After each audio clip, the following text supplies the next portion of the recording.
विष्णुपद, जैसा कि नाम से ही स्पष्ट है, भगवान विष्णु के पद चिन्हों के कारण गया के इस मंदिर का नाम है विष्णुपद मंदिर। या यूं कहें कि गया में भगवान विष्णु के पद चिन्हों पर ही मंदिर बना है। पूरे विश्व में यही एक ऐसा मंदिर है जहां भगवान के चरण चिन्हों की पूजा होती है। मंदिर की विशेषता इसे अपने आप में अनूठा बनाती है। मंदिर के शीर्ष पर 50 किलो सोने का कलश और 50 किलो सोने की ध्वजा है। गर्भगृह में 50 किलो चांदी का छत्र और 50 किलो चांदी का अष्टपहल है। इसी अष्टपहल के अंदर भगवान विष्णु के पदचिन्ह मौजूद हैं।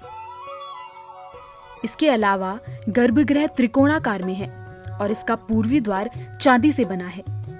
वहीं भगवान विष्णु के चरण की लंबाई करीब 40 सेंटीमीटर है। मंदिर के गर्भगृह में इन पदचिन्हों का श्रृंगार रक्त चंदन से किया जाता है।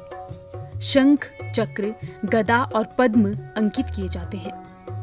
सोने को कसने वाला काला पाषाण यानी पत्थर से निर्मित इस मंदिर की ऊंचाई करीब 100 फीट है। सन 1800 ईस्वी की शताब्दी में महारानी अहल्याबाई होलकर जब गया क्षेत्र में आई यहाँ पे यात्रा के दौरान और विष्णुपद की जो अवस्था मंदिर की उन्होंने देखी, उसके बाद उन्होंने निर्णय लिया इस मंदिर का जीर्णोद्धार करके एक भव्य मंदिर बनाने का।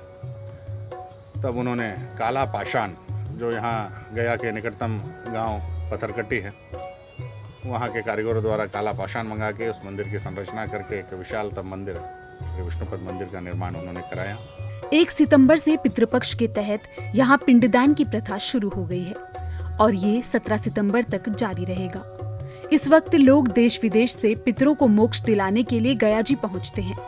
विष्णुपद मंदिर को धर्मशिला के नाम से भी जाना जाता है। पिंडदान के लिए विष्णुपद मंदिर का महात्म्य इस बात से ही समझा जा सकता है कि यहाँ पिंडदान से पूर्वजों को तो मोक्ष मिलता ही है।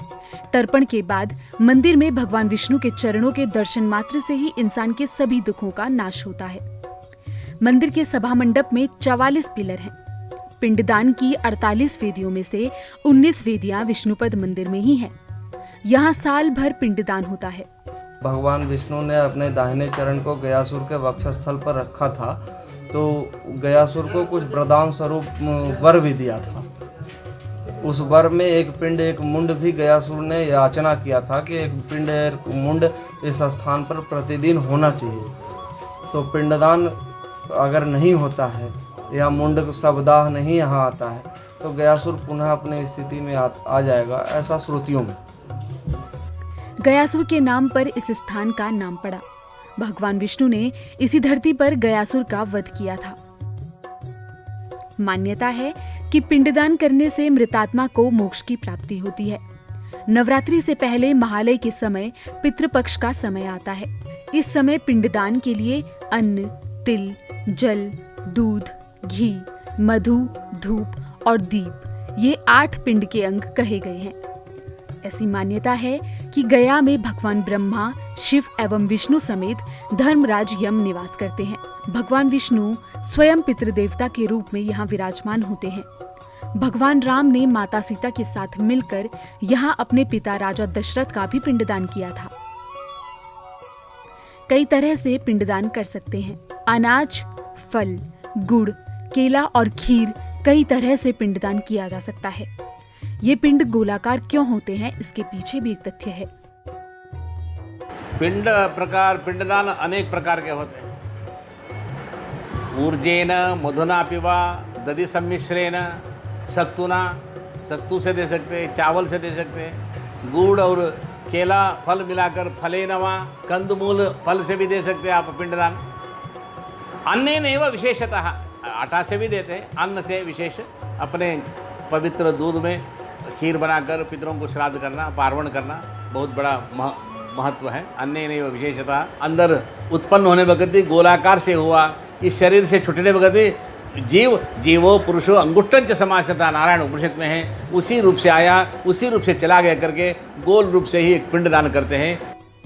गया में रहस्यमयी फल्गु नदी भी है। माता सीता के श्राप से इसका पानी धरती के अंदर बहता है, इसीलिए इसे अंतःसलिला भी कहा जाता है। इस नदी का वर्णन वायु पुराण में मिलता है। पितृपक्ष के दौरान विष्णुपद मंदिर फल्गु नदी तट और अक्षयवट वेदियों पर पिंडदान करना सबसे महत्वपूर्ण माना जाता है। इसीलिए आज भी लोग अपने पितरों की सद्गति के लिए पिंडदान करने गया आते हैं।